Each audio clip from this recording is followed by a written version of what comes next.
Um dado curioso, que é uma daquelas coisas que só acontece no nosso país. Ao mesmo tempo em que a imprensa e a esquerda lutam todos os dias para tentar enfiar a goela abaixo da população, de que a nossa democracia corre um risco, de que a nossa liberdade de expressão corre um risco por causa de um presidente autoritário, totalitário, que não respeita as instituições.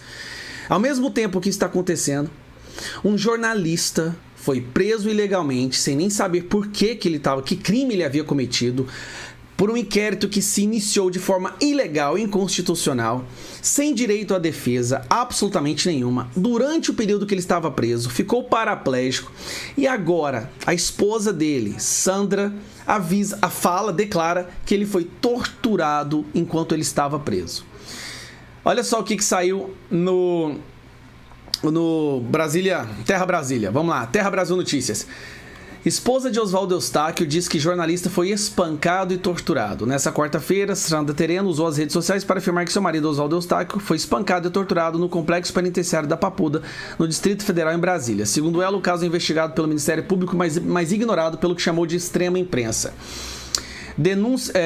Denúncia. O jornalista Oswaldo Eustáquio foi espancado e torturado na Papuda. O caso é investigado pelo Ministério Público e ignorado pela extrema imprensa. Em pleno século XXI, meu marido permanece preso, censurado e paraplégico. Esse é o Twitter desde 31 de março de 2021, declarou Sandra. Então preste atenção como é que as coisas são. De um lado, a imprensa fingindo medo da censura. Do outro lado, as pessoas que lutam pela liberdade de expressão sendo presas, dentre elas um jornalista que, enquanto estava preso, ficou paraplégico numa história muito estranha, e a imprensa não dá nenhuma linha para isso. O que eles fazem é tirar chacota, ridicularizar e chamar esse jornalista de blogueiro. Há 10 anos atrás, você imaginava que nós chegaríamos no fundo do poço dessa maneira? A gente tinha uma noção que a esquerda era capaz de qualquer coisa pelo poder e tal, mas a gente não sabia exatamente o que esse qualquer coisa era. E quão fundo era o buraco que eles seriam capazes de cavar. E a gente está perdendo até a capacidade de nos surpreendermos, de ficar indignado. Estão censurando pessoas que buscam liberdade de expressão. Olha que interessante. Estão ignorando pessoas que estão sendo censuradas por lutar por liberdade de expressão. Não só ignorando, atacando. Um jornalista foi preso. Quantas vezes a gente tem que falar isso? Até que clica na cabeça das pessoas. Um jornalista foi preso através de um inquérito ilegal, de forma monocrática, por um juiz do Supremo Tribunal Federal que foi escolhido por Michel Temer, um presidente corrupto. Tem como ficar pior do que isso? E aí a gente tem que aguentar ver esses jornalistas fazendo lives com youtubers que imitam Foca, falando que eles vão lutar bravamente para manter a liberdade de expressão. Eu acho que nem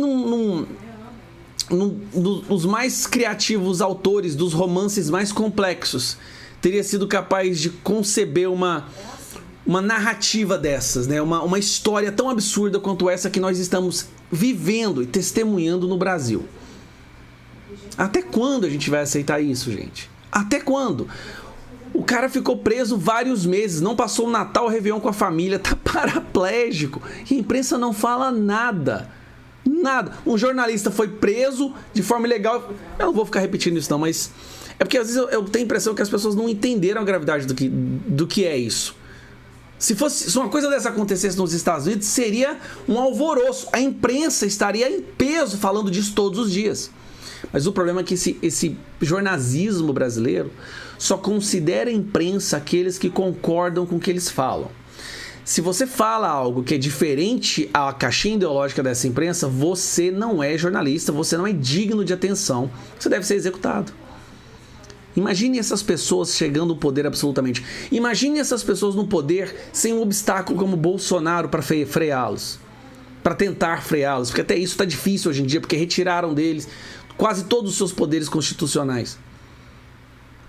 Se nós não fizermos algo e ficarmos apenas esperando para que nossas liberdades e direitos sejam nos dados, né, concedido novamente, nós vamos entregar um mundo terrível para os nossos filhos. E jamais houve uma geração tão fracassada quanto a nossa, se a gente não fizer alguma coisa. E é uma responsabilidade que nós temos com a próxima geração. Um absurdo isso que está acontecendo. Um absurdo. Curta, se inscreva e compartilhe.